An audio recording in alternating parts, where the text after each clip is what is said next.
Morning, अस्सलाम वालेकुम। सबसे आगे मैं आपको कहेंगे खुशामदीद। मेरे साथ है मोहम्मद शुएब, मेरे साथ है Sameen Farooq. Good morning. Monday मुबारक, एक नए हफ्ते का आगाज नई एनर्जी के साथ। और नई एनर्जी के लिए आज हमारे पास है कुछ खास। और वो क्या है, इस नए महीने में नए हफ्ते के आगाज में नया ये है, कोई तोहफा दे दे मुझे। ये तोहफा, ये मेरा हो गया। इससे वैसे ये चेरीज का तोहफा जो मुझे मिल गया, इससे बेहतरीन तोहफा तो शायद ही कोई हो सकता है। और जब ये चेरीज हो गिलगित बल्तिस्तान और ये तोहफा आप नहीं लाए हुए, ये भी आप माइंड में रखिए। ये तोहफा हमारे लिए आया है गिलगित बल्तिस्तान से। हमारे टीम मेंबर हैं जीशान, वो लेकर आए हम सब के लिए। और ये खाने के बाद हमें ये मालूम हुआ कि ये जो हमें यहाँ पे चेरी मिलती है, एक चली गई वहाँ पे, कोई बात नहीं। यहाँ पे हमें चेरी मिलती है, उसका टेस्ट डिफरेंट है। जो आई है ना गिलगित बल्तिस्तान से, very sweet, very tasty, very juicy. वैसे वाकई में क्या बात है, क्या बात है। तो अगर आपने गिलगित बल्तिस्तान की चेरी नहीं खाई तो यकीन जाने फिर आपने कुछ नहीं खाया। मैं ये जरूर कहूँगा बिकॉज इसका टेस्ट बहुत डिफरेंट है। अच्छा, अब अगर हम चेरी के हेल्थ बेनिफिट्स की बात करें, मीठी है, मीठी ज्यादा है, यहाँ पे जो मिले तो खट्टी ज्यादा होती है। जो मजे का टेस्ट होता है ना, प्रॉपर जो चेरी का टेस्ट होता है, वो एक्चुअल टेस्ट आता है। तो हमारी जो जीबी की चेरीज हैं वो वैसे पूरी दुनिया में बड़ी मशहूर है। बिल्कुल ऐसे ही है। अच्छा, कभी आपने गिलगित जाके चेरी खाई है? गिलगित जाके नहीं, मैंने फ्रेश नहीं खाई, लेकिन इसी तरह से कुछ अच्छे टीम मेंबर्स हमारे पास हैं, कुछ अच्छे दोस्त हमारे पास होते हैं जो कि हमें तोहफा दे देते हैं, तो हम बड़े खुश होते हैं ऐसे। अच्छा, क्योंकि मैंने जाके वहां से दरख्त पे चढ़ के चेरी तोड़ के खाई हुई है, तो मैं इसलिए बता रहा हूँ कि टेस्ट ऑलमोस्ट आपने तो करना था ही पहुंच के होंगे। ये है बहुत शरारती, लेकिन मैं इनको अब तंग नहीं करूंगा। चेरीज बहुत मजे है, क्योंकि मैंने इनको भी तोहफा दिया। अब आप मुझसे सवाल करेंगे, अब आप मुझे तंग नहीं करेंगे। तंग आप मुझे करते सवाल करके, आप मुझसे सवाल करेंगे, मुझे इसका पता नहीं होगा तो आप मुझे कह देंगे सबीन तो जाहिल है। मैंने तुम लड़की हो तो तुम तो जाहिल हो। मैंने वैसे आज तक ये कहा नहीं है, लेकिन मतलब आप एक्सपेक्ट कर सकते हैं। मैंने कहा नहीं क्योंकि मैं जाहिल नहीं हूँ, तो मैं कहना ये चाह रहा था कि आइंदा से मैंने समीन आपसे सवाल नहीं करना, क्योंकि ये ना आपको ना पता और कोई ऐसे आगे क्या टैग लगा दिया। देखने वाले सूडो इंटेलेक्चुअल्स जो टीवी पे बैठे होते हैं, सोशल मीडिया पे बैठे होते हैं, सूडो इंटेलेक्चुअल की थोड़ी बहुत प्रेजेंस भी है सोशल मीडिया पे, प्रेजेंस है सोशल मीडिया पे। और प्रेजेंस भी जनाब हम लोगों की वजह से है कि हम उन लोगों को इतना उठा देते हैं कि उनको समझ नहीं आ रही होती कि उन्होंने एक्चुअली जो है वो क्या करना है अपनी जिंदगी में। उन्हें खुद नहीं पता होता तो वो कहते सब कुछ उनको पता है। तो अगर किसी दूसरे को कोई थोड़ी बहुत चीज़ नहीं पता होती तो वो दूसरों को जाहिल करना शुरू करते, स्पेशली अगर सामने खवातीन बैठी हों तो। वैसे ये कितना आसान है ना, आप डिक्शनरी खोलें, एक मुश्किल से लफ्ज निकालें, तागूत या कोई ऐसा मुश्किल से लफ्ज निकालें, किसी से पूछ लें इसका मतलब बताएं। आपको मतलब नहीं पता तो बेटा तुम तो जाहिल हो। ये तो बड़ा अजीब सा मामला हो गया, बड़ा अजीब सा ये अलमिया है। और सोशल मीडिया पे खासा वायरल है जी, इस पर डिस्कशन बहुत ज्यादा हो रही है कि इस तरह किसी खातून को किसी ने अगर कह दिया कि आपको ये नहीं मालूम, हाँ, तो आप जाहिल हैं, तो ये जब आपसे अपोलोजाइज करने के लिए कहा जाए तो, और जो एक स्टूडेंट इंटेलेक्चुअल साथ बैठे हुए और वो आगे से कह दें कि ये तमीज़ है बात करने की, ऐसे बात करें। मतलब आपके साथ जो पैनल में शख्स बैठा है और अगर वो ऑब्वियसली वो शख्स उस तरह से बोल रहा है, टू बी वेरी ऑनेस्ट, जो भी था, हाँ, जिस भी तरह से प्लांटेड हो ना हो, अदरवाइज भी बहरहाल ये डिबेट किसी भी स्क्रीन पर नहीं होनी चाहिए, इस तरह बात नहीं होनी चाहिए, इस तरह डिसरिस्पेक्ट वाला एलिमेंट किसी भी कंटेंट में नहीं होना चाहिए। अच्छा, फिर भी छोटी सी शरारत आ रही है क्या? नहीं, आप सवाल ना कीजिएगा, छोटा सा आसान सा। नहीं, मैं आपको आता होगा। नहीं, मैं डर गई हूँ, मुझे नहीं कहें, मुझे जाहिल कह देंगे लोग, फिर क्या होगा बताएं। चेरी किस तरह किलो मिल रही है इस्लामाबाद में? मुझे क्या पता किस तरह किलो मिल रही है इस्लामाबाद में। अच्छा, बात सुनिए, किलो मिलती है, दर्जन मिलती है, 6 किस तरह मिल रही है? 6 किस तरह मुझे नहीं पता, 6 किस इस तरह मिल रही है 6। अच्छा, 1 पाव किस तरह मिल रही है? मुझे नहीं पता। अच्छा, जनरली 100 रुपए पाव। मुझे नहीं, अच्छा 100 रुपए पाव है, 250 रुपए पाव है, आपको भी नहीं पता जी। 250, अच्छा, पता नहीं, जिस बाजार में मैं गया था वहां पे 100 रुपए पाव थी। हाँ, कोई ज्यादा अच्छी क्वालिटी वाली होगी तो शायद महंगी होगी, ये हो सकता है, क्वालिटी मैटर करती है। हाँ, थोड़ी सी अगर आपको पता है ना 1-2 रोज पुरानी हो जाए वो सस्ती भी फिर निकाल देते हैं, तो हो सकता है कि जिस रेडी वाले से मैंने पूछा हो उसके पास थोड़ी पुरानी हो। सही बात है, ये भी हो सकता है। फाइन, अब खाते हैं दोबारा से एक चेरी, आप भी खा लें चेरी। आगे बढ़े, जरा मौसम की तरफ चले जरा, और मौसम का लोगों को बताएं। आप मेरा ख्याल आप चेरीज खाएं, मैं चल के जरा मौसम का हाल अहवाल बता देती हूँ। ठीक है, चलिए जी, मैं मौसम बताती हूँ, तब तक चेरीज खाएं, क्योंकि चेरीज खाने का मौसम तो एक्चुअली है, लेकिन आज जो है वो सुनने में आ रहा है कि कुछ इलाके जो कुछ शहर जो है पाकिस्तान के वहाँ पर मौसम काफ़ी अच्छा सा हुआ है। इस्लामाबाद की बात करेंगे, इस्लामाबाद में कम से कम 26, ज़्यादा से ज़्यादा 34 डिग्री सेंटीग्रेड है। इसके अलावा जी कराची की लाहौर की बात करेंगे, लाहौर में कम से कम 29 और ज़्यादा से ज़्यादा 36 डिग्री सेंटीग्रेड है। कराची की बात करेंगे कम से कम 31, ज़्यादा से ज़्यादा 35 डिग्री सेंटीग्रेड है। इसके अलावा जनाब पेशावर की बात करेंगे कम से कम 30, ज़्यादा से 37 डिग्री सेंटीग्रेड है। कोयटा में कम से कम 22, ज़्यादा से ज़्यादा जो है वो 33 डिग्री सेंटीग्रेड है। ये है आज का मौसम। तो क्या मैंने जो खबर सुनी थी कि मौसम थोड़ा सा बेहतर हुआ है कुछ इलाकों में, तो वो वाकई नहीं हुआ। सुनने में क्या है, डिग्री सेंटीग्रेड जो हमारे पास आ रहा है वो कोई अच्छा नहीं आ रहा।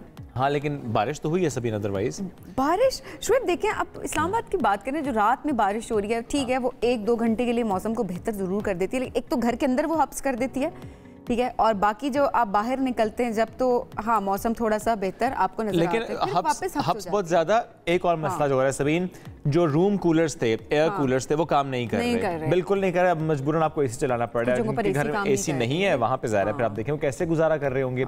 जो बात आपने की ना इस्लामाबाद की, लेकिन सबीन मैं आपको पंजाब की अगर बात बताऊँ कि वहाँ पर जो बादल बरसे, तो वहाँ पर ज़रूर कहा गया पंजाब में कि थोड़ी सी गर्मी की शिद्दत में कमी आई है। लेकिन ऐसे में अगर मैं आपको लाहौर की बात करूं, तो लाहौर में जो बारिश हुई जल थल हो गया, ये देखिए, और पानी खड़ा हो गया वहाँ पे नशेबी इलाकों में। नहीं, 110 मिलीमीटर बारिश हुई है वहाँ पे, और इसलिए वहाँ पे जितने नशेबी इलाके हैं वहाँ पे पानी खड़ा हो गया। निकासी का जो नाकिस इंतजाम था उसकी वजह से वहाँ पे शहरी खार हो गए।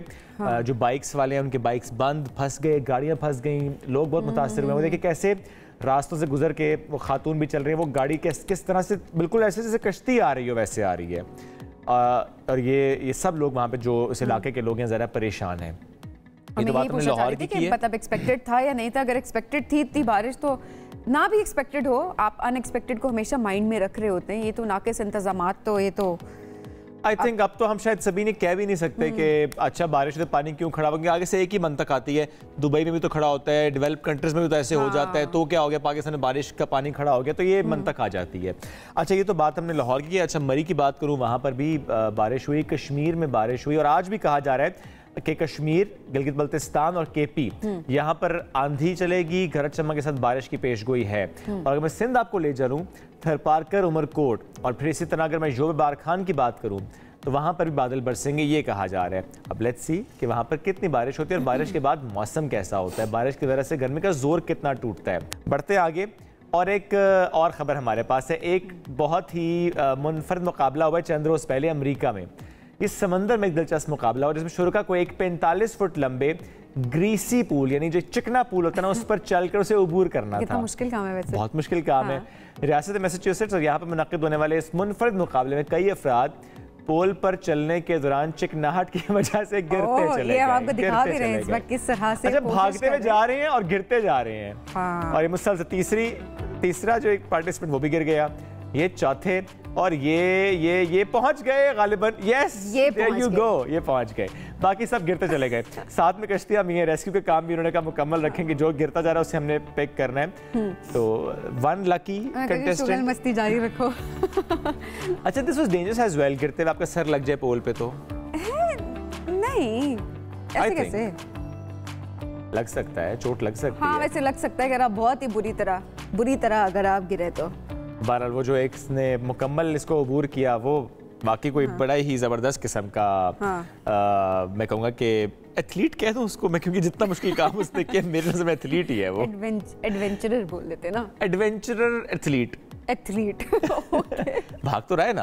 हाँ, भाग तो रहा है, बाकी हर भागने वाला एथलीट होता है। भागे तो बहुत सारे, मतलब हर भगोड़ा एथलीट है। मैं किसी सियासी भगोड़े की बात नहीं कर रहा था बाय द वे।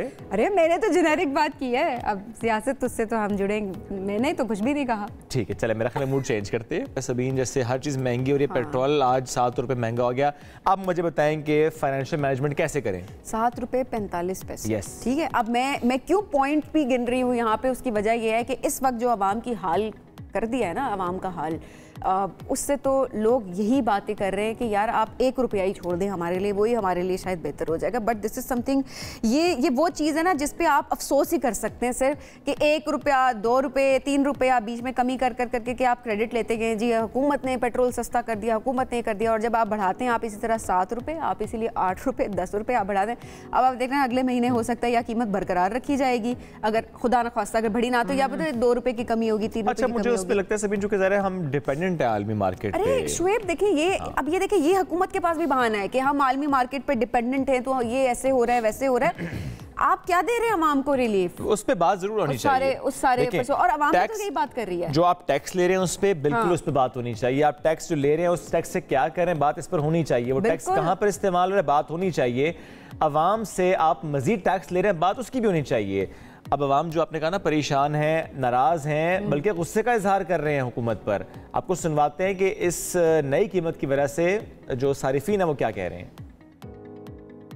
पेट्रोल डलवाना मुश्किल हो गया, घर का खर्चा चलाना मुश्किल हो गया। ये आवाम के ऊपर इतने ज़्यादा टैक्सेस लगा रहे हैं, बिजली के बिल, गैस के बिल इतने ज़्यादा आ रहे हैं कि कंट्रोल से बाहर है। इनको ख्याल करना चाहिए जो ऊपर हमारे हुक्मरान बैठे हुए हैं, कम से कम गरीब तबके को कुछ तो रिलीफ दी जाए। जब कम करना होता है तो कुछ पैसे कम किए जाते हैं, जब बढ़ाना है तो रुपए में बढ़ाया जाता है। तो ये हर आदमी के साथ ज्यादती है, ना कि सिर्फ मेरे साथ है ना आपके साथ। सुबह उठते हैं तो पेट्रोल की कीमत में इजाफा हुआ होता है, 10 रुपये इजाफा करते हैं, 2 रुपये कमी करते हैं, बस आवाम को परेशान किया हुआ है। बाहर की दुनिया में भी ठीक है, महंगाई हर जगह बढ़ रही है, लेकिन वो अपने लोगों को भी देख के उसके मुताबिक कर रहे हैं। यहाँ पे तो कोई सोचने वाला ही नहीं है। बड़े लोगों के सारे टैक्स माफ़ हो जाते हैं और हम गरीबों की खून से पसीना चूस रहे हैं। ये तो हुकूमत को चाहिए ना, थोड़ा सा रिलीफ दे हमें, मजदूर बंदे क्या करें। पहले भी बहुत महंगाई थी और बाकी रात को भी इन्होंने 6 रुपये बढ़ा दिया है तकरीबन, तो ये इनकी ज़्यादती है और कुछ नहीं कह सकते इनके बारे में। 2 दफ़ा तो डिक्रीज़ हुआ था, लेकिन फिर से वही सब महीना एक भी नहीं चला रिलीफ। तो भाई हुकूमत की काम है, इसमें हम क्या कैसे, बेचारी आवाम तो मारी गई है वैसी फजूल में। आवाम के बीच में कोई दोष ही नहीं है, वो बस टैक्स पे टैक्स बढ़ाई जा रहे हैं। हमारा क्या काम है, हम देंगे बस। 50 रुपये बढ़ा देंगे, 5 रुपये कम होता है 50 बढ़ा देते हैं, इनका कोई फ़ायदा ही नहीं है। अवाम शदीद परेशान है। अब ऐसे में चूँकि नया माली साल उसका आगाज़ हो चुका है और अब मज़ीद महंगाई होगी, मज़ीद परेशानी होगी। जो बजट में तजवीज़ किया गया था और ज़ाहिर है जो नए टैक्सेस जिस तरह मंजूर हुए हैं उसकी अगर हम बात करें तो उसमें सियासी जमातें अपने तहफ़्फ़ुज़ात का इजहार तो ज़रूर उन्होंने किया, इजहार कर रही हैं, लेकिन प्रैक्टिकली कुछ नहीं कर रही। इजहार किया गया, इजहार ख्याल हुआ, पार्लियामान में भी हमने देखा सब कुछ, लेकिन उसके ऊपर कोई काम हमने होते नहीं देखा। अब ज़रा हुकूमत के पास जब बात जाती है, हुकूमत का क्या कहना होता है? वो कहते हैं कि जो बजट है वो IMF की तजवीज़ पर बना है, जिसके साथ नए कर्ज प्रोग्राम के जो मुआहिदा है वो रवां साल वो भी मुकम्मल हो जाएगा। मतलब नया कर्ज प्रोग्राम है, उसमें हम चले जाएंगे इस महीने। अच्छा, इतलात ये भी आ रही हैं कि IMF ने हुकूमत से मुतालबा किया कि 10 जुलाई से कबल बिजली और गैस की कीमतों में मज़ीद इजाफा किया जाए। पेट्रोल और डीजल की कीमतों के से मुतालिक हमने आज बात कर ली, इजाफा हो चुका है। और गैस से मुतालिक फ़िलहाल तो कहा जा रहा है कि अभी इजाफा नहीं किया गया, लेकिन ज़ाहिर है अगर IMF इतना डिक्टेट करेगा तो शायद ये इजाफा भी हो जाएगा। अच्छा, ऐसे में जब हम तनख्वाहदार तबके की बात करते हैं उस पर जो टैक्स मज़ीद लगा कि 50,000 रुपये जिसकी इनकम है टैक्स उस पर भी, और जिस पर पहले से टैक्स था उसका टैक्स ज़्यादा।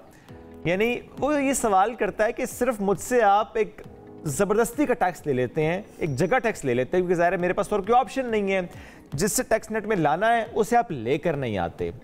अच्छा, इसके साथ एक और जो डिस्कशन हो रही है वो बिजली के बिलों पर हो रही है, क्योंकि बिजली के बिल बहुत ज़्यादा इस दफ़ा आए हैं। जब आपका कितना बिल आया? मैं बताऊँ सबीन, हमारे घर में चूँकि एक छोटी सी फैमिली है और मेरा कभी इतना बिल नहीं है, मैं ये नहीं पता कितना है, लेकिन जितना आता है उससे डबल आया है। मेरा 45,000 रुपये बिल आया। मैं बताऊंगी क्योंकि बहुत सारे लोग इससे परेशान है। 45,000 रुपये, और वो भी बिजली को बहुत एहतियात से इस्तेमाल करने के बाद। जो आपने बात की ना कि छोटी सी फैमिली, वो छोटी सी फैमिली मतलब 3-4 लोगों का जो बिल है बिजली का वो 45,000 रुपये। बस मैं इतना करूँ कि जितना आता है उससे डबल आया है। हालांकि अभी कोई सच हमारे घर में अप्लायंस उस तरह की ज़्यादा नहीं है जिसमें हम कह सकें कि यार आपको बहुत ज़्यादा बिल आया आपका। एनीवेज, इस पर मज़ीद बात करेंगे। मैं ज्वाइन के इकोनॉमिस्ट हैं शकील अहमद साहब। शकील साहब बहुत शुक्रिया आपने वक्त दिया।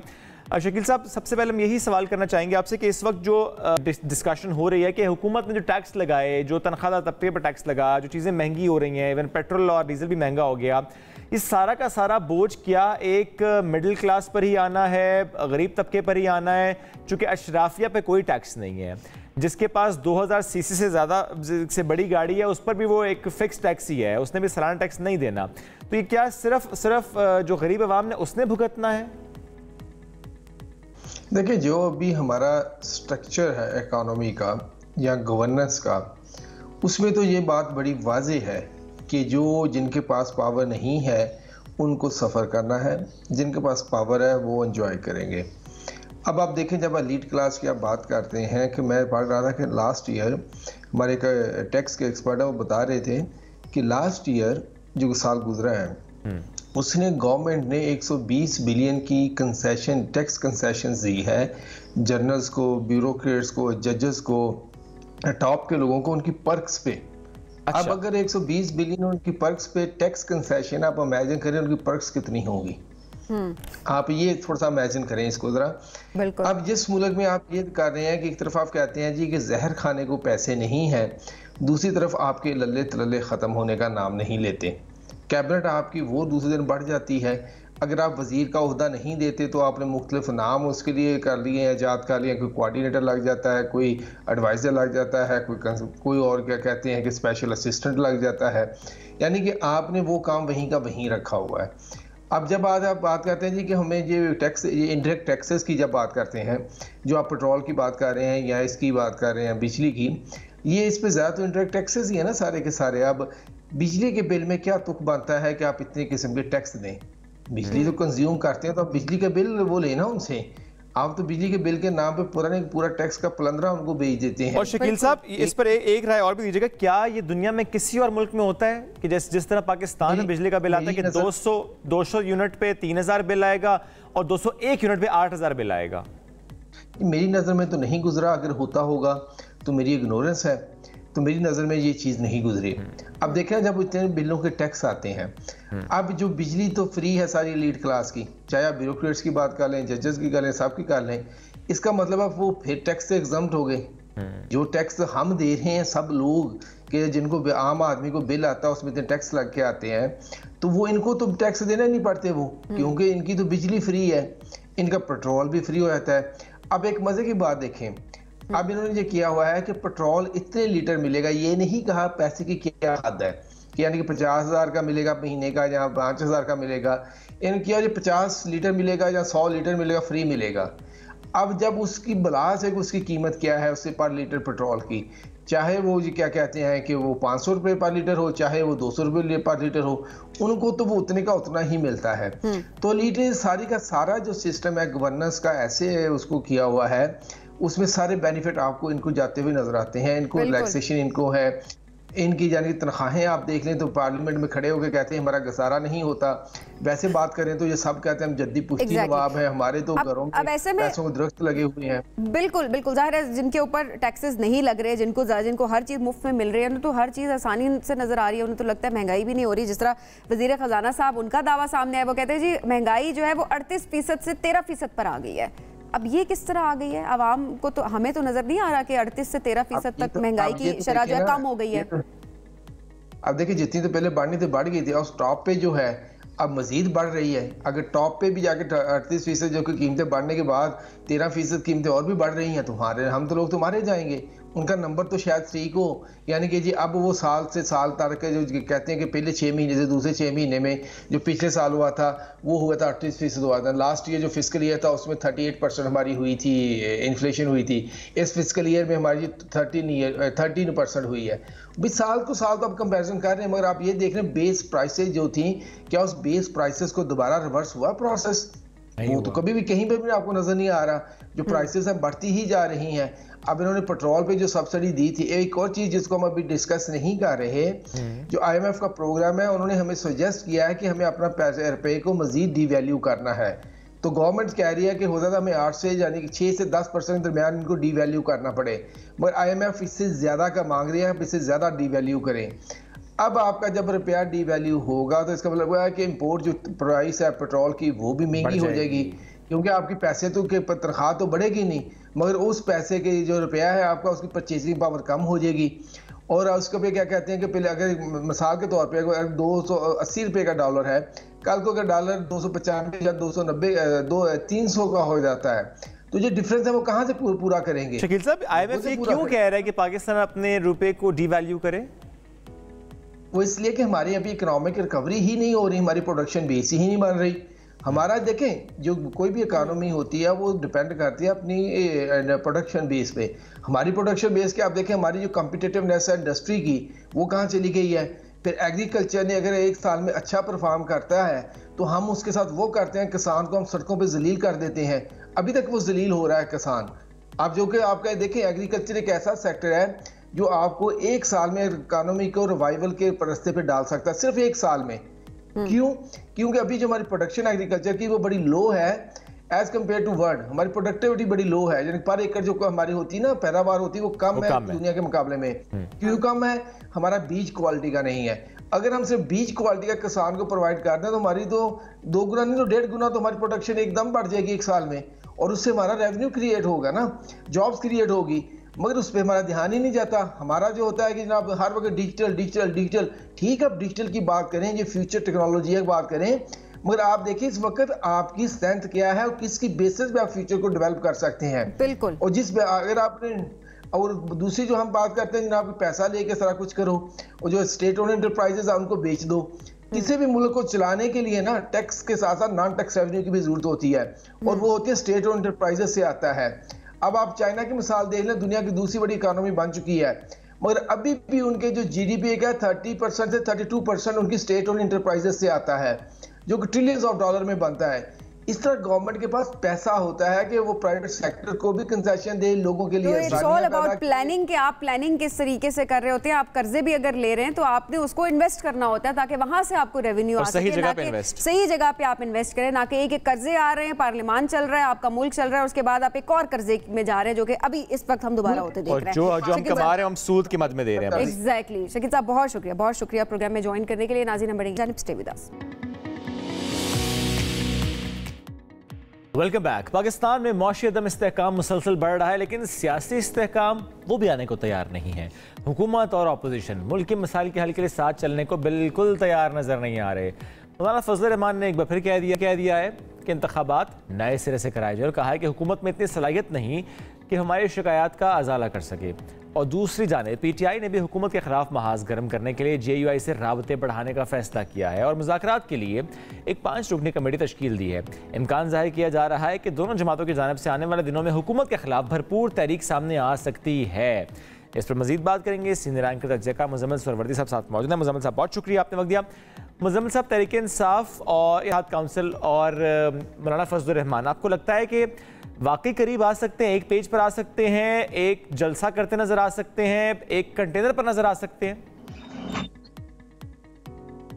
जी मुमकिन है। मौलाना फजल रहमान के किसी जलसे में आपको तहरीक इंसाफ की क़यादत नज़र आ सकती है और ख़िताब करती नज़र आ सकती है। मैं इस बात को कोई नामुमकिन नहीं समझता, और मैं समझता हूँ कि दोनों एक स्टेज पर एक कंटेनर पर नज़र आ सकते हैं, लेकिन किस हद तक ये एक सवाल है। क्या लॉन्ग मार्च इकट्ठे कर सकते हैं? मुझे नहीं लगता। क्या हुकूमत गिराने की तहरीक इकट्ठे चला सकते हैं? मुझे नहीं लगता। लेकिन सियासी तौर पर दोनों एक दूसरे के करीब आ सकते हैं, गो के अभी उसमें काफ़ी फासले हैं, और फौरी तौर पर यह भी मुमकिन नज़र नहीं आ रहा जो आप बात कर रहे हैं। लेकिन आगे जाकर अगर तहरीक इंसाफ ने कुछ लचक दिखाई और मौलाना फजल रहमान की कुछ बातें मानी तो ये मुमकिन नज़र आ सकता है। क्या बात है, किस किस्म की फ्लेक्सिबिलिटी आपको लगता है कि PTI को दिखानी चाहिए और मौलाना ये एक्सपेक्ट कर रहे हैं PTI से?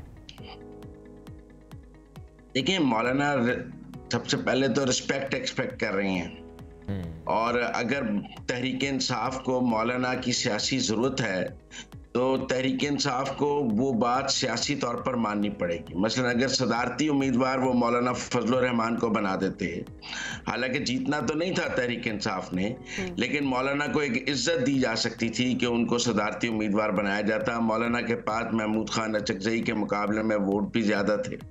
महमूद खान अचकजई को तो बलूचिस्तान से एक वोट भी नहीं मिला। मौलाना की पार्टी बलूचिस्तान की सबसे बड़ी पार्टी है, बलूचिस्तान असम्बली की। बाकी KP में भी उनके पास वोट थे, कौमी असम्बली में भी थे, सेनेट में भी थे। तो मेरी नज़र में अगर तहरीक इंसाफ ये हारा हुआ इलेक्शन भी मौलाना फजल रहमान के सर पे रख देती तो बातचीत बढ़ सकती थी।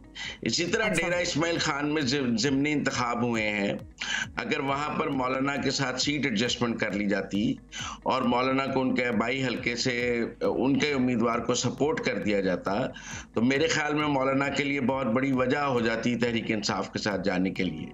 लेकिन ये दोनों मौके मेरे नजदीक तहरीक इंसाफ ने गंवाए, एक दफा महमूद खान अचकजई को देकर और दूसरी तरफ गंडापुर साहब ने अपने भाई को टिकट देकर। तो अब ऐसा क्या है तहरीक इंसाफ के पास कि वो मौलाना को दे जिसके जवाब में मौलाना की हिमायत ले ले? तो ये देखना पड़ता है सियासत में, जब आपको किसी की जरूरत होती है तो आप सियासी तौर पर वो उसको आगे क्या उसके साथ ताउन करते हैं कि जवाब में आपको ताउन मिल सके। खाली ज़बानी जमा खर्च तो नहीं होता ना सियासत। अच्छा ऐसे, अच्छा ठीक है वो पीटीआई मौलाना का तो आपने बता दी, वो हुकूमत कोशिशें कर रही थी कि मौलाना साहब को मना लें किसी तरीके से। अब ऐसे में क्या हुकूमत की कोशिशें भी आपको नाकाम नजर आ रही हैं कि क्या शराइत है जो नहीं मानी जा रही? मौलाना साहब देख रहे दोनों फायदा ज्यादा। मेरे ख्याल में हुकूमत एंगेज रखना चाह रही है मौलाना को कि मौलाना किसी बंद में ना पहुंच जाए और उनके पास तहरीक इंसाफ आखिरी ऑप्शन ना रह जाए। मौलाना की ऑप्शंस ओपन रहनी चाहिए और हुकूमत की तरफ से हर वक्त ऑफर उनके पास टेबल पे रहे, ताकि वो ये ना समझें कि उनके पास तहरीक इंसाफ के अलावा कोई सियासी ऑप्शन मौजूद नहीं है। बाकी मौलाना ने अपनी अगली सियासत को देखना है। उन्होंने इलेक्शन तो केपी में तहरीक इंसाफ के मुकाबले पे लड़ना है, और अगर वो तहरीक इंसाफ की गोंद में ही बैठ जाएंगे तो फिर तहरीक इंसाफ के साथ इलेक्शन कैसे लड़ेंगे? तो मौलाना के लिए आगे कोई आसान सियासी फैसले नहीं है कि अगर वो तहरीक इंसाफ के साथ जाते हैं तो भी मरते हैं, नहीं जाते हैं तो भी मरते हैं। तो ये कोई आसान फैसले नहीं है जो मौलाना आगे करने हैं, इसीलिए हमें इन फैसलों में ताखीर भी नजर आ रही है। ठीक, अब मुजम्मिल साहब, मौजूदा हालात किस पार्टी को या किस पार्टी रहनुमा को कमजोर और किसको मजबूत कर रहे हैं? इस वक्त तो मुझे कोई भी मजबूत होता नजर नहीं आ रहा। अगर आप ऑपोजिशन की बात करें तो तहरीक इंसाफ कमज़ोर होती है। 8 फरवरी के बाद जो उनको 8 फरवरी में वोट पड़ा, उसके बाद वो उसको कैपिटलाइज नहीं कर सके, कोई तहरीक नहीं चला सके, उसका मोमेंटम नहीं बिल्ड कर सके, तो मुझे कमज़ोर होते नजर आए। आपको नवाज शरीफ भी कमज़ोर नजर आते हैं, आपको जरदारी साहब, बिलावल साहब सब कमज़ोर होते नजर आ रहे हैं? जी, मुझे नवाज शरीफ और शहबाज शरीफ भी कमज़ोर नज़र आते हैं। जो बजट पास हुआ है, इसमें जिस किस्म की टैक्सेशन हुई है, इसने गवर्नमेंट को बैकफुट पे लेके गई है। अगर कोई हम इकोनॉमिक बेहतरी की बात कर भी रहे थे तो इस टैक्सेशन ने उसको काफ़ी हद तक डेंट डाला है। इसी तरह आसिफ जरदारी साहब और बिलावल भी, आसिफ जरदारी साहब सदर ज़रूर बन गए हैं, लेकिन पीपल्स पार्टी का सियासी मुकदमा भी काफ़ी कमज़ोर है। देखिए ना, पूरा इलेक्शन उन्होंने लड़ा कि हम लाहौर से वज़ीर आज़म नहीं बनने देंगे, फिर लाहौर से वजीर आजम को वोट डाला, फिर कोई वजारतें नहीं लेंगे, अब वजारतें लेने के चक्कर में हैं। तो मुझे तो सियासत की इस बिसात में अभी किसी की जीत नजर नहीं आती। अपनी अपनी जगह पे हर कोई हारता नजर आ रहा है। ठीक, एक कमेंट फवाद चौधरी साहब की स्टेटमेंट पर भी कीजिएगा मुजम्मिल साहब, जो उन्होंने की हामिद खान साहब से मुतालिक भी की, कुछ और रहनुमाओं से मुतालिक भी की, और ज़ाहिर उस पर बहुत ज़्यादा तनकीद हो भी रही है। क्या नज़र आ रहा है आपको, वाकई कोई धड़ेबंदी है, या क्या आपको लगता है कि बस हर कोई अपनी जगह बनाने की कोशिश कर रहा है, तो फिर जो दिल चाहता है वो बोल देते हैं, देखते नहीं है कि पार्टी का नुकसान होता है इससे या नहीं? देखिए, मुझे लगता है पूरी तहरीक इंसाफ की जो मौजूदा क़यादत है वो इस वक्त फवाद चौधरी से खौफजदा है। एक अकेले आदमी से। देखिए ना, इस वक्त फवाद चौधरी तहरीक इंसाफ से क्या मांग रहे हैं? ना कोई ओहदा मांग रहे हैं, ना कोई टिकट मांग रहे हैं, ना कोई इलेक्शन है। तहरीक इंसाफ उन्हें कुछ देने की पोजीशन में नहीं है। वो इमरान खान का मुकदमा लड़ना चाहते हैं, इमरान खान की हिमायत करना चाहते हैं। अगर तहरीक इंसाफ की क़यादत खामोश भी रहे और वो इमरान खान की हिमायत करते रहे तो देखिए ना, तहरीक इंसाफ को इस बात पर क्या एतराज़ होना चाहिए अगर कोई आदमी इमरान खान की हिमायत करना चाहता है या उसका मुकदमा लड़ना चाहता है। ये रोज़ कहने की क्या जरूरत है कि हम इनको नहीं लेंगे, ये भगौड़े हैं, हम इनको वापस नहीं लेंगे। आप ना लें, ना ये कहे कि नहीं लेंगे। आप उन्हें कहें जी कि वो इमरान खान की हिमायत कर रहे हैं, उन्हें करते रहना चाहिए। अब जब आप उन्हें भगौड़ा कहेंगे तो उनका ये सवाल भी बड़ा जायज है कि जिनको गिरफ्तार नहीं किया गया वो कोई सेटलमेंट के तहत गिरफ्तारी नहीं हुई। जब सबकी गिरफ्तारियां हो रही थी और जो गिरफ्तार नहीं हुए उनकी कोई सेटलमेंट ही होगी ना कि वो गिरफ्तार नहीं हुए। मुजम्मिल साहब, अभी फवाद चौधरी साहब की तर्ज सियासत आपको क्या इस वक्त ठीक लग रही है? जिस तरह से स्टेटमेंट एक और भी उन्होंने कहा जी सियासतदानों को अदालतों से रिहाई नहीं मिलती, इस टाइप की स्टेटमेंट्स और दोबारा से एक जो एग्रेसिव उनका स्टांस सामने आ रहा है, क्या ये तर्ज सियासत आपको ठीक लग रही है उनकी? नहीं, वो ठीक बात कर रहे हैं। सियासतदानों को अदालतों से रिहाई नहीं मिलती, उनको उनकी सियासी जद्दोजहद के नतीजे में रिहाई मिलती है। और अगर तहरीक इंसाफ अपनी सियासी जद्दोजहद नहीं करेगी तो इमरान खान की रिहाई मुश्किल होगी। और क्या वो सियासी जद्दोजहद कर रही है इमरान खान की रिहाई के लिए? ये सवाल फवाद चौधरी ने उठाया है और इसका जवाब तो तहरीक इंसाफ का कारकुन बेहतर पोजीशन में दे सकता है। मुज़म्मिल साहब, क्या उठा रहे हैं, क्या डील और मुज़ाकरात भी सियासी जद्दोजहद का हिस्सा होते हैं? मुज़ाकरात तो सियासी जद्दोजहद का हिस्सा होते हैं। मुज़ाकरात के बगैर सियासत मुज़ाकरात के बगैर कोई वजूद ही नहीं रखती। सियासत की पहली सीढ़ी एक टेबल पर बैठकर इख्तिलाफात की मौजूदगी में बात करना है। मुज़ाकरात और डील में क्या फ़र्क होगा? मेरे नज़दीक कोई फ़र्क नहीं है। जब आप मुज़ाकरात में जीत जाते हैं तो आप कह सकते हैं दूसरी फरीक को ये डील हो गई है, लेकिन जो जीतना और हारना है वो टेबल पे ही है ना जी। कोई आपने अस्करी जद्दोजहद तो नहीं करनी है, आपने तलवार या बंदूक से फतह हासिल नहीं करनी है। टेबल पर जरा सारे फैसले टेबल पे ही होते देखें। टेबल पर करनी है तो टेबल पर हुए फैसलों को डील नहीं कहा जा सकता। सही हो गया, ठीक हो गया। मुज़म्मिल साहब, बहुत शुक्रिया प्रोग्राम में ज्वाइन करने के लिए। नाज़रीन, बनेंगे एक ब्रेक की जानिब, stay with us. Welcome back after the break. बहुत अहम सेगमेंट और वो है इस मौसम से जुड़ा, आपकी स्किन से जुड़ा, चूंकि ज़रा मौसम लेकर आता है आपकी स्किन के लिए नए नए issues, pigmentation, pimples, acne scars, बहुत सारे इश्यूज होते हैं और आपको नहीं पता होता कि आप क्या करें। तो आज इसी से मुतालिक हम मजीद बात करेंगे। One of our favourite doctor, dermatologist हैं डॉक्टर अफशीन बिलाल, साथ मौजूद डॉक्टर साहिबा। बहुत शुक्रिया डॉक्टर साहिबा। हम बात करते हैं इससे पहले आम खाने से मुतालिक भी ना, ब्रेक में मैं और सबीन। आम खाती हैं वैसे आप? जी बिल्कुल खाती हूँ, मैं तो आमों के शहर से बिलोंग करती हूँ। I am from Multan. तो हमारे शहर में तो आम, आपको पता है, Anwar road is a famous mango and I am really a big mango eater. तो फिर आम खाने के बाद क्या करती हैं? फिर आप क्या करती हैं? हर किसी का टोटका होता है। जैसे हम लस्सी पीते हैं। हाँ। मैं तो स्किन स्पेशलिस्ट हूँ। So I am also prone to get acne when I eat a lot of mangoes. There is a weak evidence कि जब आप कार्बोहाइड्रेट्स ज़्यादा लेते हैं, अनसैचुरेटेड शुगर ज़्यादा लेते हैं, तो आपको दाने निकल सकते हैं। आपकी सेबेशियस एक्टिविटी, क्योंकि एक्नी में बेसिकली सेबेशियस ग्लैंड्स इन्वॉल्व होते हैं, वो ज़्यादा हो जाती है। तो अब आम खाना तो नहीं रोका जा सकता, लेकिन अगर दाना एक आधा निकल रहा है, थोड़ा छोटा निकल रहा है, तो उसके लिए टॉपिकल रेमेडीज़ अवेलेबल होती हैं। दूसरा, आम की एक्सेस ना करें, मतलब अपने आप को थोड़ा सा रेस्ट्रिक्ट कर लें कि हम थोड़ी मैंगोज़ खा लें। दूसरा, नायासिनामाइड का अगर हम सीरम यूज़ कर लें मॉर्निंग में, और रेटिनॉल सीरम हम यूज़ कर लें। लाइक रेटिनॉल सीरम्स अभी इस वक्त डिफरेंट स्ट्रेंथ्स में अवेलेबल हैं। 0.1% है, 0.3% है, एंड अभी लेटेस्ट 3% का रेटिनॉल सीरम भी अवेलेबल। तो जिनको इसकी मतलब आम खाने से दाना निकलने की ज़्यादा टेंडेंसी है, वो अपने ऑयल को इस तरह से कंट्रोल कर सकते हैं। बट इसमें एक और चीज़ मैं ऐड करना चाहूँगी कि अगर बहुत ड्राई हो जाए स्किन, तो भी एक्नी एक्टिवेट हो सकती है। सो उसमें मॉइस्चराइज़र का इस्तेमाल भी ज़रूरी है। गर्मियों में अगर बहुत आपकी फेस चिकना हो रहा है और आप मॉइस्चराइज़र आप कहते हैं कि मैं कैसे यूज़ करूं, तो फिर वाटर बेस्ड जो मॉइस्चराइज़र्स हैं वो बहुत अच्छा काम करते हैं। सो मॉइस्चराइज़ करें, साथ नायासिनामाइड सीरम यूज़ करें, रेटिनॉल इस्तेमाल करें। यानी डॉक्टर साहब, नायासिनामाइड जो है वो मॉर्निंग में और रेटिनॉल जो है वो सिर्फ रात में? जी बिल्कुल। Okay. रात में डेली अगर आप रेटिनॉल, कुछ लोगों को डेली, जिनकी बहुत ज़्यादा एक्नी प्रोन स्किन होती है, उनको मैं डेली भी रेकमेंड करती हूँ। But then retinol if you use in excess, it may cause flakiness, it may cause peeling of the skin. So उसके साथ फिर हम रेकमेंड करते हैं कि आप उसको थ्राइस वीकली यूज़ करें। And always use a good moisturiser. There are moisturisers which contain high hyaluronic acid, because high hyaluronic acid जो है वो आपके मॉइस्चर को लॉक कर देता है स्किन के अंदर।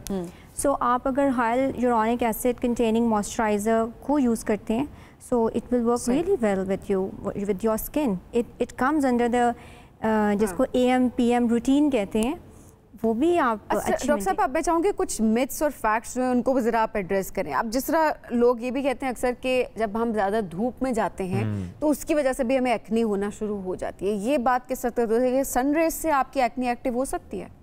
I think so, this is not true. But इससे बिकॉज देखें एक ले पर्सन जो है उसको तो हर दाना जो पस वाला है वो एक्नी लगेगा, लेकिन फॉर अस कंसल्टेंट डर्मेटोलॉजिस्ट के लिए एक्नी सन से एग्रोवेट तमाम जो स्किन डिसऑर्डर्स हैं वो सन से ज़्यादा हो सकते हैं, एग्जैजरेट हो सकते हैं, लेकिन एक्नी सन से ट्रिगर नहीं होती है। सन से क्या ट्रिगर हो सकता है? गर्मी का दाना, गर्मी में गर्मी के दाने भी निकलते हैं जिसको आप आमतौर पे पित्त कहते हैं, हमारी लैंग्वेज में उसको मिलिएरिया कहते हैं। मिलिएरिया में एक टाइप होती है जिसको मिलिएरिया पस्चुलोजा कहते हैं, उसमें दाना बिल्कुल एक्नी की तरह का बनता है। तो वो बाज़ लोग उसको कंफ्यूज कर लेते हैं कि ये शायद एक्नी का दाना है, और बड़े बड़े दाने यहाँ फोरहेड के ऊपर पस वाले दाने बन जाते हैं, तो वो सन से स्टिमुलेट होते हैं, बट उनका ट्रीटमेंट फिर ऑल टुगेदर डिफरेंट है। अच्छा, और डॉक्टर साहब अब ज़ाहिर है ये भी हम देख रहे थे, आपने फॉरहेड के जिस तरह से बात की, अब ये कह रहे होते हैं अच्छा आपके फॉरहेड पे अगर एक्नी है तो ये इस वजह से है, आपके चिन पे अगर एक्नी है तो वो इस वजह से है, चीक पे एक्नी किसी और वजह से है, नाक पे अगर हम देखते हैं एक्नी है, ब्लैक हेड्स हैं तो उसकी वजूहात होती है। तो आपकी जो इनर हेल्थ है वो बड़ा रोल प्ले कर रही होती है एक्नी के पर्सपेक्टिव से अगर देखा जाए, तो उसको मैं चाहूँगी ज़रा एड्रेस करें। देखिए ये जो बिल्कुल छोटा दाना है ना, अब अगेन मैं उसको देखूंगी तो मेरी आँख कुछ और देख रही होगी, अगर एक ले पर्सन देखेगा तो उसकी आँख कुछ और होगी। मैं पब्लिक को ये मैसेज दूंगी कि एक तो सेल्फ मेडिकेशन नहीं करें, ठीक है? लोग क्या करते हैं, हर चीज़ का इलाज किससे करते हैं? बेटनोवेट से। So that is not a treatment to every problem. जैसे हमने मिलेरिया की बात की, गर्मी दानों की, ये भी तो छोटा छोटा दाना बन के निकलता है। सो उस सूरत में अगर आप एक्सेसिव वॉशिंग करते हैं फेस की, अपने हाइजीन को मेंटेन रखते हैं, पसीने से बचते हैं, तो आप ठीक हो जाएंगे। दूसरी चीज़ होती है कोमिडोनल एक्नी। कोमिडोनल एक्नी भी छोटा छोटा दाना होता है बिल्कुल, जिसको वाइट हेड्स करते हैं। आप सैलॉन्स में जाएंगे, वो क्या करेंगे, वो उसको दबा के निकालने की कोशिश करेंगे। जब दबाएंगे तो उसमें इन्फेक्शन हो सकती है। वंस इट गेट इन्फेक्टेड वो बड़ा सा दाना बनेगा, बड़ा सा दाना फेस पे बनेगा। उसका नुकसान क्या होगा, वो स्कार छोड़ देगा परमानेंट। उसको दबाने की कोशिश ना करें। अगर कोमिडोनल एक्नी है तो अपने नियर बाय किसी अच्छे कंसल्टेंट डर्मेटोलॉजिस्ट के पास जाएं, वो आपको आइडेंटिफाई करेंगे कि इसकी रीज़न क्या है। हो सकता है कि आपके डेली रूटीन में कोई ऐसी नई कॉस्मेटिक प्रोडक्ट्स यूज़ हो रही हैं, कोई मेकअप, कोई क्रीम, सीरम या कोई चीज़ ऐसी यूज़ हो रही है जो उसको एक्टिवेट कर रही है।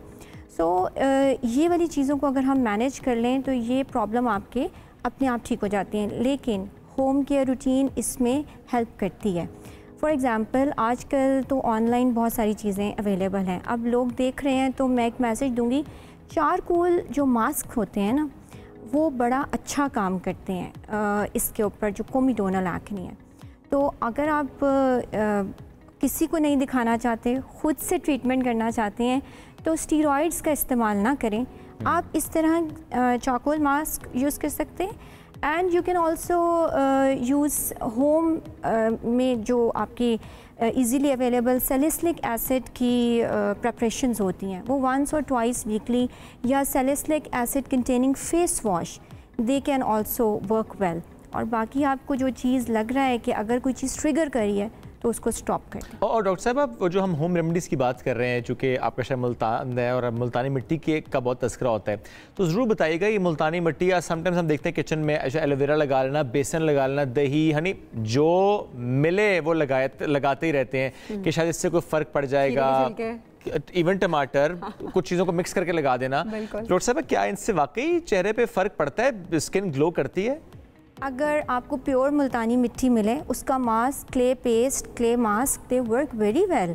बट अगर वो प्योर हो तो, अब प्योरिटी का तो हमें नहीं मालूम है, लेकिन एलोवेरा आई थिंक सो, देखें स्किन टाइप से स्किन टाइप पे डिपेंड करता है ना। अब अगर आप डायरेक्ट केमिकल लगा रहे हैं, इसमें से भी तो जेल लाइक केमिकल निकलेगा। It may work good for some and it may not work good for others. तो एलोपैथी में, यानी कि जो हमने पढ़ी है मेडिकल नॉलेज, उसमें इस चीज़ को डिस्करेज किया जाता है। लेकिन आई हैव लाइक जिसको कहते हैं ना लेवल 4 एविडेंस, कि आप वीक एविडेंसेस हैं कि लोगों को, कुछ लोगों को ये चीज़ें हेल्प करती हैं। बेसन भी हेल्प करता है, दही भी हेल्प करती है, वाटरमेलन के पेस्ट भी हेल्प करते हैं। एंड कुछ लोग तो, कुछ ख़वातीन मेरे पास ऐसी आती हैं कि वो किचन में कुछ भी पड़ा होगा वो फेस पर लगा लेंगी। मतलब लाइक खीरा पड़ा है तो वो लगा लेंगी, करेला पड़ा है तो उससे फिर they get lot of rashes and मतलब लाइक कई ख़वातीन ऐसी आई जिनको अब एक्जिमा है फेस का, ठीक ही नहीं हो रहा।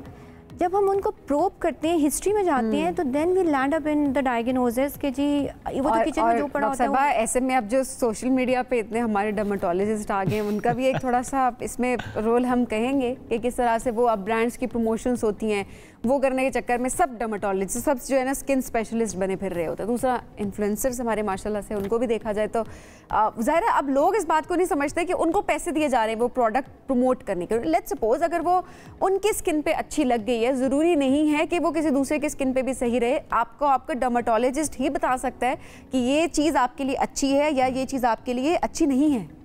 लोगों को मेरे ख्याल में एजुकेशन की ज़रूरत है। देखिए डर्मेटोलॉजिस्ट बनना इट्स कोई 3 दिन में कोई ट्रेनिंग कोर्स करके डर्मेटोलॉजिस्ट नहीं बन सकता। आपको पता है पाकिस्तान में डर्मेटोलॉजी की जो फेलोशिप ट्रेनिंग है वो 5 इयर्स की है। और स्किन में आपको तो ये स्किन नज़र आ रही है ना, स्किन आप देखिए लार्जेस्ट ऑर्गन है, इसमें क्या क्या कुछ है, स्वेट ग्लैंड्स हैं, इसमें सेबेशियस ग्लैंड्स हैं, इसमें ब्लड सप्लाई है, इसमें बहुत कुछ है।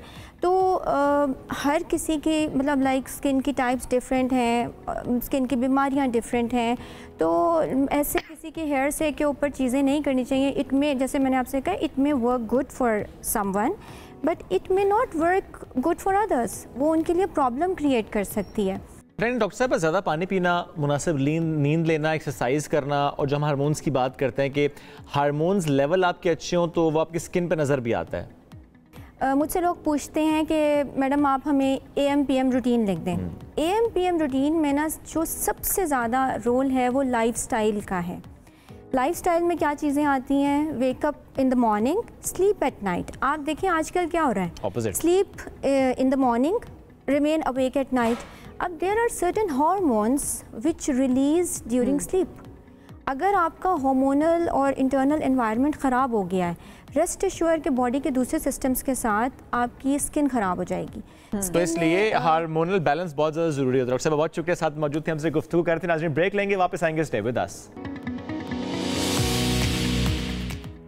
वेलकम बैक जी। हम इससे पहले जिस तरह महंगाई की बात कर रहे हैं, पाकिस्तान की मईशत की बात करें, वहीं पर जो भारी बिल है उसने सबको बहुत ज़्यादा परेशान कर दिया है। इस महीने का जो बिल आया, इस महीने जो बिल आया है उसने जो है वो एक कहते हैं ना सफ़ेद पोश तबका जो है वो भी अब सामने आना शुरू हो गया, वो भी बात करना शुरू हो गया, जो किसी से मांगते नहीं है, मांग कर लोग गुजारा करने पर मजबूर हो गए। एक मैं वीडियो देख रही थी, एक पिक्चर थी किसी ने अपलोड की, जो मेरा बड़ा दिल उस पर दुखा कि एक तरफ बिल की तस्वीर थी और दूसरी तरफ किसी के सोने की चेन थी, किसी के सोने की अंगूठी की। लोगों की जो आमदन है उससे वो बिल पे नहीं कर पा रहे हैं, और अब ऐसा हो रहा है कि घर में पड़ी जो चीज़ें हैं, जो उनकी सेविंग्स हैं, जो कि उन्होंने सालों लगा कर बनाई थी, अब वो बेच कर लोग हुकूमत को पैसा दे रहे हैं। मैं हुकूमत को पैसा देने की इसलिए बात करी क्योंकि बिजली का इस्तेमाल उस तरह से लोग नहीं कर रहे जितने के बिल आ रहे हैं। हम सफ़ेद पोश तबके की बात करें, अब तो ऐसे ऐसे लोग सामने आना शुरू हो गए जिनका हमें लगता था कि शायद महंगाई से उनको फर्क नहीं पड़ता। शेख रशीद साहब की बात कर रही हूँ मैं, वो भी आए जी, उन्होंने वीडियो बनाई एक, और वीडियो में उन्होंने क्या कहा आइए आपको सुनाते हैं। मैं अपनी ज़ात के लिए नहीं, सारी कौम को बताना चाहता हूँ, एक टाइम मेरा चूल्हा जलता है और 1 लाख रुपया मेरा गैस का बिल है। 1 लाख रुपया मेरा गैस का बिल है, 1 लाख और 80 रुपया मेरा बिजली का बिल है। मेरे मोहल्ले में 7-8 हज़ार से 4 हज़ार तक लोगों का गैस का बिल आया है। लोग बेबस हो गए हैं।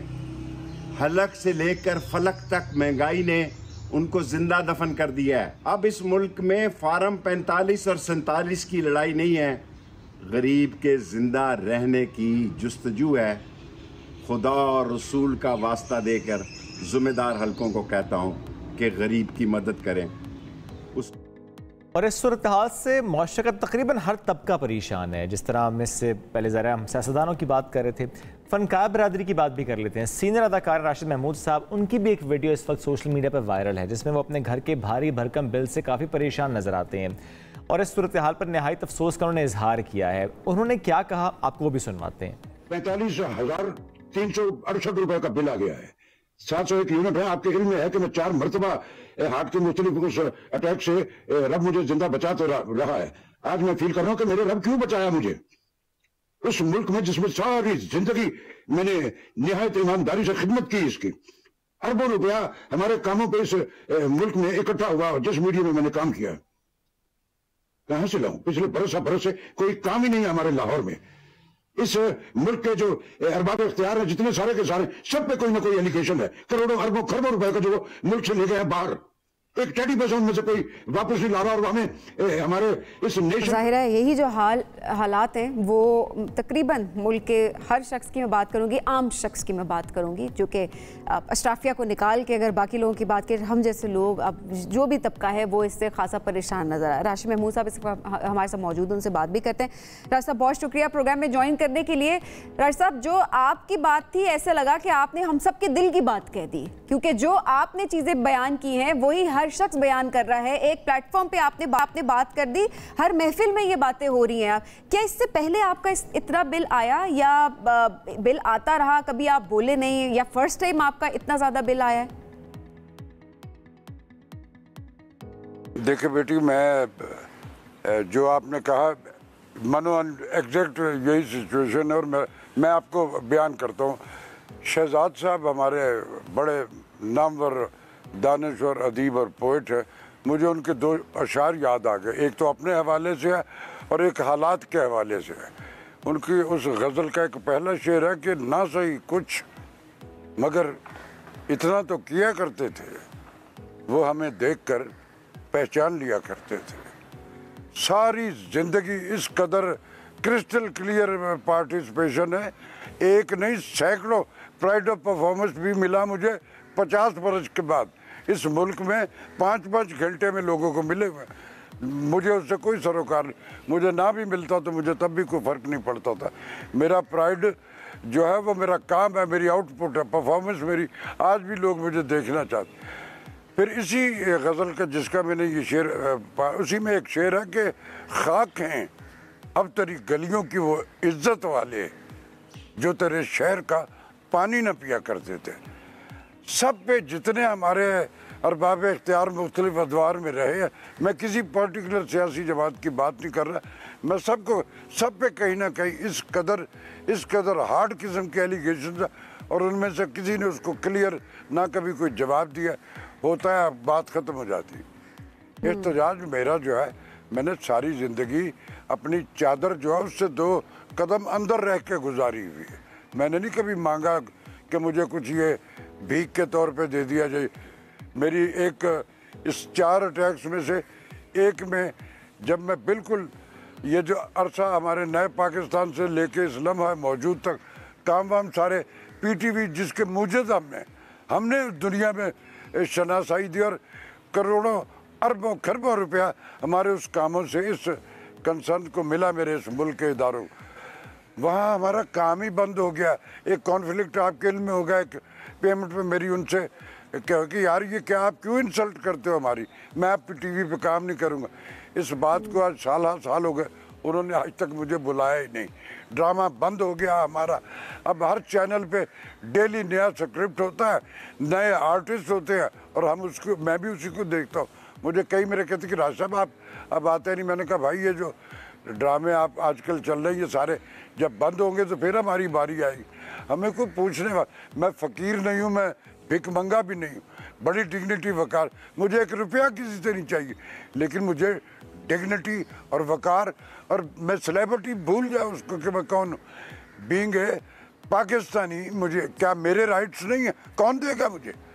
बिजली के बिल की जो मेरा ये कैथारसिस था वो ये मैं देता हूँ, हमेशा देता हूँ। आपने 200 यूनिट तक का बिल है 3300 रुपये, और 201 होता है तो वो 9000 हो जाता है, 301 होता है तो 18, मल्टीप्लाई करते चले। कौन है वो साइंसदान जो इस तरह की इजादात करके लोगों के खून को नचोड़ रहे? क्या मेरा मुल्क जो है वह बिजली के बिलों पे सरवाइव करेगा? कर्जों, जिस नेशन में बीइंग ए मुस्लिम मेरे बिलीव्स हैं, आपके भी होंगे, सब जो कलमा गो सबके, सूद कोई फर्द वाहद उस पर सर्वाइव कर रहा है या हम एज ए नेशन उस पर कर रहे हैं, ये रब के साथ जंग है। आप खुशहाली कहाँ से लाएंगे? इस कबात के होते हुए खुशहाली बेहतरी हो ही नहीं सकती। ये रब का फरमान है, उसके नबी का फरमान, कुरान में कह दिया गया है। या हम ख्वाबों में ज़िंदगी बसर कर रहे हैं और फिर हम ऐसे ऐसे दावे करके जब हमारे हुकूमत में आना होता तो हम ये कर देंगे वो कर कोई एक फिजिकल इम्प्लीमेंट्स तो बता दें। मैंने जितनी भी, मैं बीमार था, मैं एसी वेसी एक मेरे घर में 1 टन का एसी है। जब मेरी हालत, मैं आज भी इस कैफियत में भी मेरी नॉर्मल नहीं हूँ। बहुत जब हालत हुई, मेरी बीवी जो है वो मेरी वजह से वो मुझसे ज़्यादा बीमार हो गई हुई है। बिल्कुल जब देखा कि यार गर्मी की जो शिद्दत थी कि यार अब कैसे जिएंगे, इस 1 महीने में थोड़ी सी जुर्रत करके तो चला लिया एसी। चलो अब उसके जितने उसके यूनिट आए उसका 29,000 रुपये बिल है। मैं उसको देने को तैयार था, मैंने रखा हुआ था बचा के वो सारे का सारा। अब उसी बिल में 16,600 कुछ टैक्स है, जिसमें इनकम टैक्स है, फ्यूल एडजस्टमेंट टैक्स और पता नहीं इनविजिबल कौन कौन से टैक्स है। अरे यार मैं ये टैक्स आपके लिए हर चीज़ मुफ्त है, एवरीथिंग आपके लिए मुफ्त है। हमारे पैसे से आप मौजे और ऐसे कर रहे हैं झूठ बोल बोल के, और हमारे लिए नेशन के लिए कुछ नहीं है। फॉर गॉड सेक, जब तक फिजिकल इम्प्लीमेंट्स जिस सेटअप में नहीं होती तो वो फॉर द टाइम बिंग होता है। राशिद साहब, आप अपनी बात मुकम्मल भी कीजिएगा और साथ में ये ज़रूर सवाल भी करना चाहूँगा कि ज़ाहिर है आप ये ज़रूर सोचते होंगे इन सारे मसाइल को देखते हुए कि इसका सलूशन क्या है। हमें ज़रूर हल की बात करनी चाहिए, चीज़ें कैसे बेहतर हो सकती हैं। व्हाट डू यू थिंक, आपकी राय में? देखिए, मैं इसका एक हल, बड़ा आसान हल है। बीइंग ए मुस्लिम, हम सब के बिलीव है ना कि हम जब रब से अपनी कोताहियों की दिल से कन्फेस करते हैं तो वो हमें माफ़ कर देता है। आप बिलीव करते हैं ना, सब करते हैं इस पे। आपने इकोनॉमी जो है हमारे मुल्क में इस कदर लूट खसूट हुई है पिछले लगातार बरस से, यही मेरे मुल्क में होगा सब कुछ यहाँ से। अरे आप कैसे इब्ने मरियम हो, सारे के सारे, मैं किसी पर्टिकुलर बंदे की बात नहीं, मैं सब कुछ शामिल करके बात कर रहा हूँ। आप सारों के जो दावे हैं इस ज़मीन से जुड़ाव के, इसकी बेहतरियों के, तो आप तो पाकिस्तान में तो आपका कुछ है ही नहीं है, सारा कुछ अब्रॉड है। अभी पिछले दिनों दुबई के हवाले से एक था, और फिर उसमें हमारे जो बड़े बड़े अरबाब मीडिया है उनमें से उनका रियाज मलिक साहब की एक डिटेल आई है। ऐसे ऐसे नाम चौंक गए कि यार अब तो इनको अपना समझते थे कि रोल मॉडल है, उन पर भी क्या क्या एलिगेशन। आप किसी आर्टिस्ट के बारे में बताइए कि उसको को कर्ज बैंक से लिया और वो लेके भाग गया, माफ़ करवा। अरे आप उनको तो उनके काम के पैसे डिग्निटी और वकार से नहीं देते हो। मैं कहता हूँ कि जब तक ये सूद और ये कर्जे इस मुल्क से इनका कोई इलाज, अरे ले आओ ना अपना सारा कुछ यहाँ यार, रब से माफ़ी हो जाती है, कोताहियाँ गलतियाँ अल्लाह मियाँ से माफ़ कर लो। वो एक सेकंड में आपके उस सेंटिमेंट्स जब दिल से होते हैं उससे कम्युनिकेट हो जाते हैं। अपना सारा कुछ आपके लिए बाहर और आप हमारे लिए बेहतरियाँ कर रहे हैं, ऐसे होगा नहीं। आप सबके दावे हैं कि हमें याद भी रखा जाए। हम शजर लगाए हुए हैं हम छाँव के लिए, उन अशजार जो लगाए हैं आपने, लेकिन उनकी छाँव भी किसी पर्टिकुलर कम्युनिटी के लिए है। शजर की छाँव ना तो हसब नस्ल पूछती है ना रंगो नस्ल पूछती है, आपने उसमें भी डिफरेंस रख। तो फिजिकल इम्प्लीमेंट्स नहीं है, अमल के बगैर कुछ नहीं होगा। बिल्कुल, अमल करना ज़ाहिर बहुत ज़रूरी है। सब जब आपकी वीडियो मंजरे आम पे आई, सोशल मीडिया पे ज़ाहिर वायरल है, लोग देख रहे हैं, लोग उससे रिलेट कर रहे हैं, ऐसे में किसी ने आपसे रब्ता किया, आपके साथी अदाकारों ने या फिर हुकूमत में से, जो कि मैं एक्सपेक्ट नहीं कर रही, बट ऑब्वियसली अगर किसी ने रब्ता किया हो?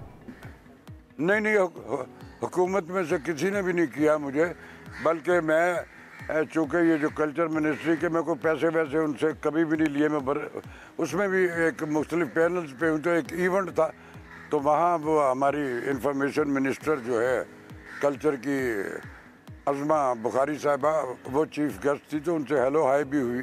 उन्होंने मेरे बारे में वो बड़े खुशकुन के जी ऐसा ये है वो, तो जो कंपेयर जो उस वक्त उसको कवरेज कर रहे, तो उन्होंने कहा कि ये बिल के बारे में क्या, तो उस पर उन्होंने कोई जवाब नहीं दिया और कह के चली गई कि सब कोई बहुत ज़्यादा है और एग्जिट हो गई।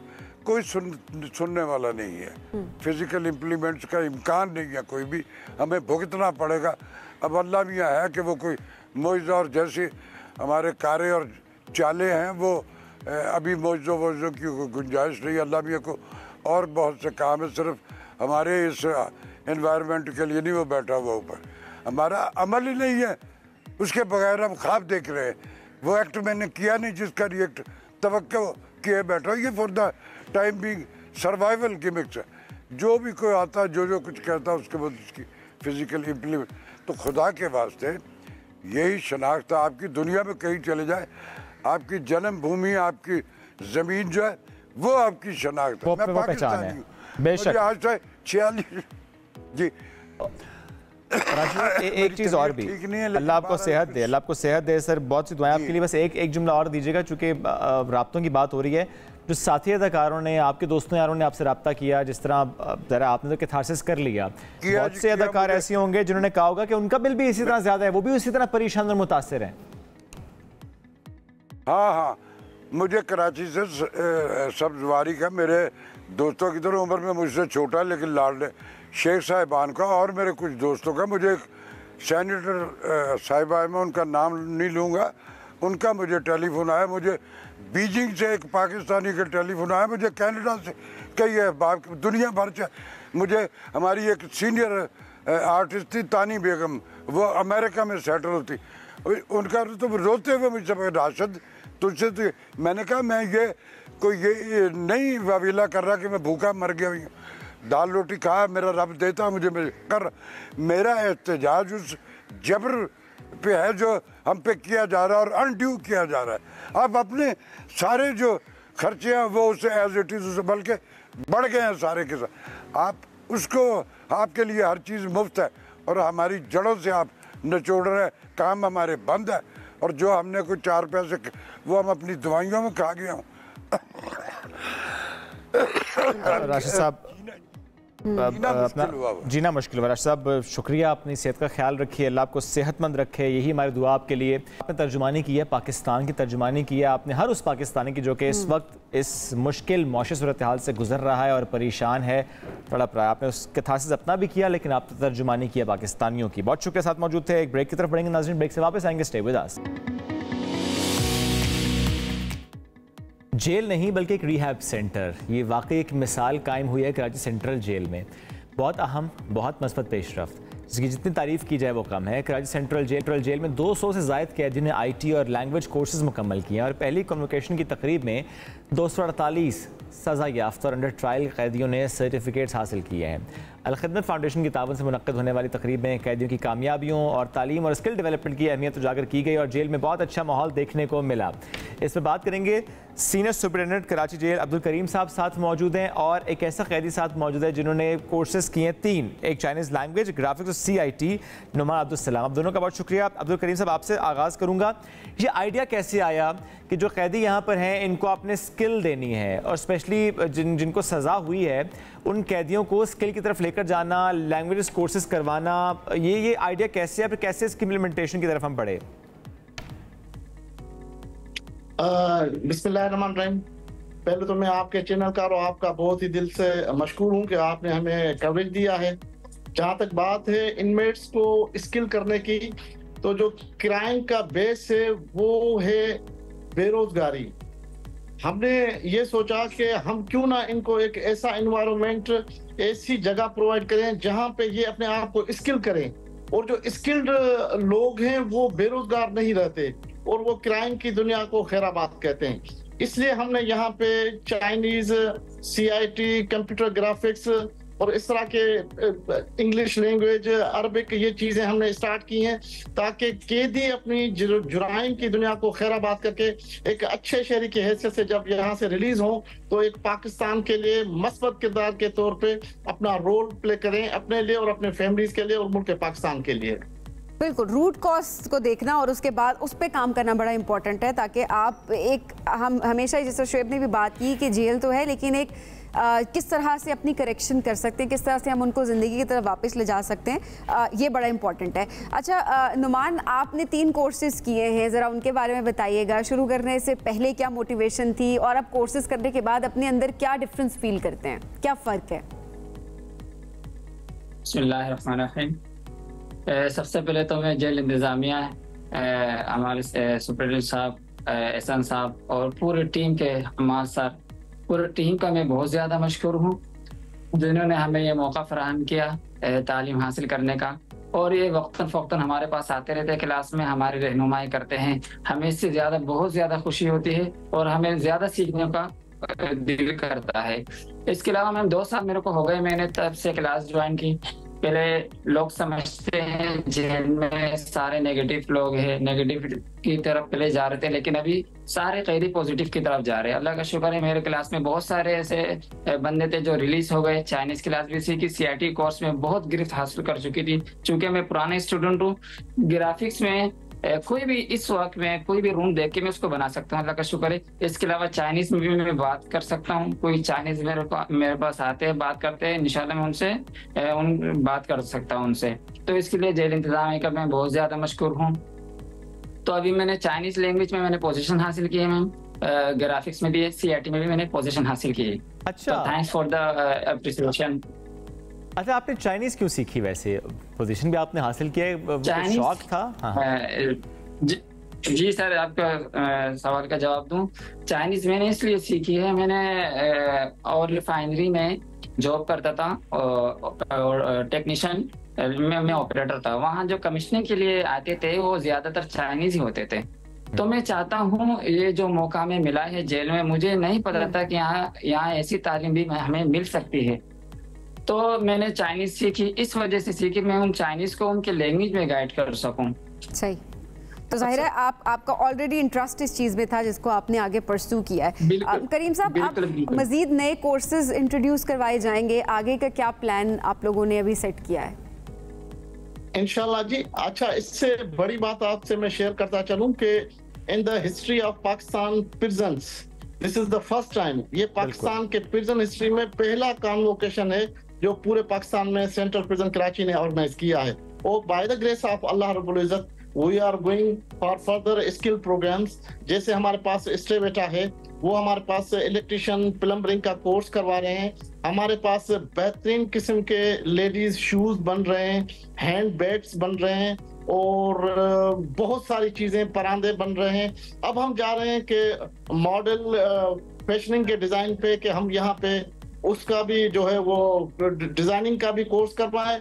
उसके साथ साथ हमने यहाँ पे बेहतरीन किस्म की पावर लूम जो हमारे पास हैं उनको बरूकार लाते हुए हम चाहते हैं कि फाइनेस्ट क्वालिटी क्लॉथ्स बना के वो मार्केट में हम इंट्रोड्यूस कराएं, जिनकी इनकम से ये जो हमारे इनमेट्स हैं, हमारे बच्चे हैं, ये उनकी फैमिलीज की सपोर्ट होगी तो ये यहाँ पे एक अच्छे शहरी के हैसियत से अपना रोल प्ले करेंगे। अब्दुल करीम साहब, इतना अच्छा माहौल अगर कर दिया तो ये ना हो कि लोग इसीलिए कोई जुर्म करें कि अंदर जाएंगे तो अच्छा माहौल है। On a lighter note,